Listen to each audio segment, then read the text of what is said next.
This video is looking at the cell. Considering we're talking about nutrition, you're saying, well, why the cell? Well, that's what I gotta find out.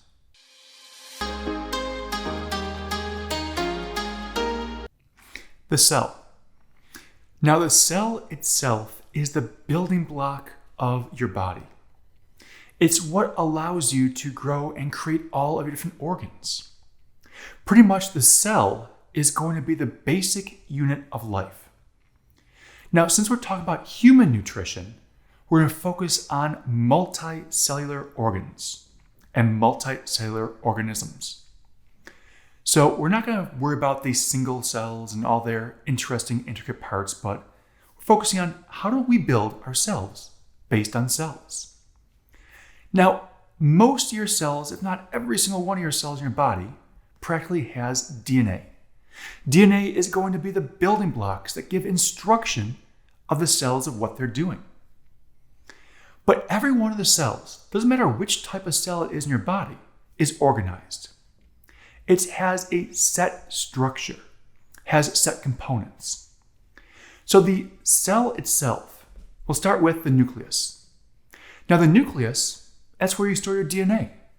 DNA is going to be the information, it's going to be the instructions of what needs to occur. Another organelle, part of the cell, is going to be the mitochondria. Your mitochondria is going to generate energy for your body. You're saying, well, a tiny cell, how does that generate energy? Well, it's not just one cell. You're going to take hundreds and thousands of these cells, all generating energy to power your body. So think of the mitochondria as the powerhouse of your cell. Next, we'll look at the ribosomes. The ribosomes are going to be protein producers. So these ribosomes will take and build the proteins that are the structure of your different cells, of your organelles, and the structure throughout your body. And if you're thinking, well, hold on, I eat protein. Exactly, you eat the protein, so those ribosomes have the building blocks to make the proteins that you need. Because the proteins you need aren't exactly the same as necessarily the proteins that you're eating.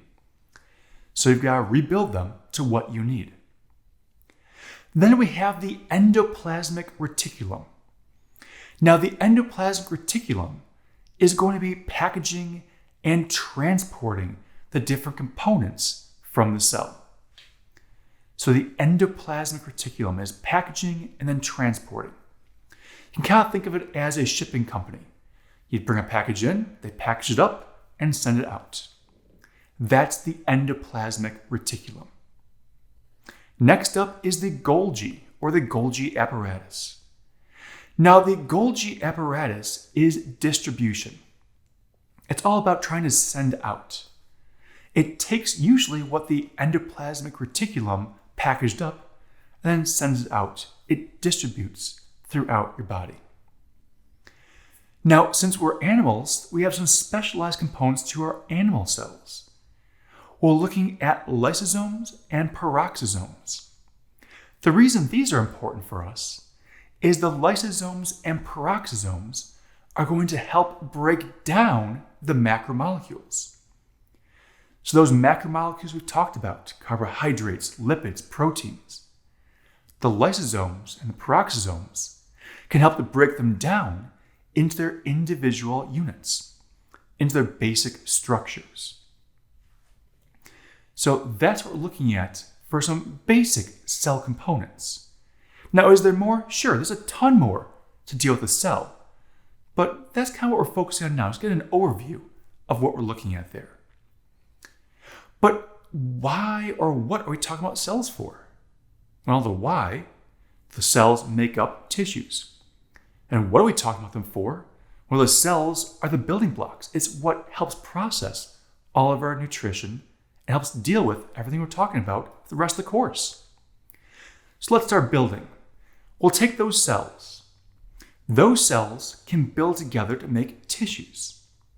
Now, tissues are things like your skeletal muscle tissue, your adipose tissue, things like your nervous tissue, things that make up your body. So when you start looking at the cells, they're working together to make up a functional tissue. All right, let's build from tissues. If we take 2 or more tissues and they work together, that makes an organ. If you think, well, hold on, okay, what are we building? Let's take the brain. If you think about your brain, it's nervous tissue, helps you think. But there's also vascular tissue, think blood. There's also connective tissue, things that hold together. All these tissues are working together to make a functional brain. Hey, your brain works, it's thinking, perfect. But it's not alone. These organs, like your brain, can then work together to make organ systems. So you take your brain, you take your spinal cord, now all of a sudden you've got your nerves coming off. That's an organ system. But one we'll be looking into more in depth for this course is the digestive system. Think stomach, small intestines, large intestines, liver, pancreas, esophagus. A lot of different parts we'll get into. So we've built these now organ systems, 2 or more organs working together. The organ systems in the human body, there's 11. The 11 organ systems all work together to make the organism, us, the human. So we've gone from the individual building blocks of the cell to tissues. Tissues then make up organs. Organs make up organ systems. Organ systems make up the organism. So let's look at those 11 different organ systems, just a brief, quick overview. Well, since this is nutrition, we'll start with the digestive system. Digestive system, think things like stomach, small intestines, large intestines. It's meant to take in food, take in nutrients, take in water, then process that for your body. Another organ system is the cardiovascular organ system. In cardiovascular, think heart, arteries, veins. It's the blood flowing around your body. Another organ system is going to be the muscles. Your muscles cause movement in your body. That movement takes energy, which the digestive system produced. Moving on to the next one, we have the skeletal system, the bones. Well, those bones have to get the nutrients to be supportive, things like calcium, helps to support and give structure to your entire system. Things like your humerus, radius, and ulna, your vertebrae going down. Then we already mentioned the nervous system, but think brain, spinal cord, helps process all the information, helps tell your other body systems what to do. Nervous is control. Respiratory, you're breathing right now, lungs, trachea, helps bring in oxygen, get rid of carbon dioxide and other gases. You then have your lymphatic system. Lymphatic system, you might have heard of lymph nodes. Your spleen plays a part in there. You have all these lymphatic vessels throughout your body. It helps with immunity, as well as picking up leaked fluid throughout your body. Endocrine system. Endocrine, think things like pituitary gland in the brain, thyroid in the neck. You can think again of your pancreas, ovaries or testes. The endocrine system is hormones. Anytime this gets a little bit out of whack, those hormones can really change very quickly. Reproductive. Obviously, you have male and female reproductive. So we're looking at testes in the male, ovaries in the female. But they're helping with, obviously, reproduction of the species. But also hormones. Both male and female are going to have hormonal control based on the reproductive system. Integumentary system.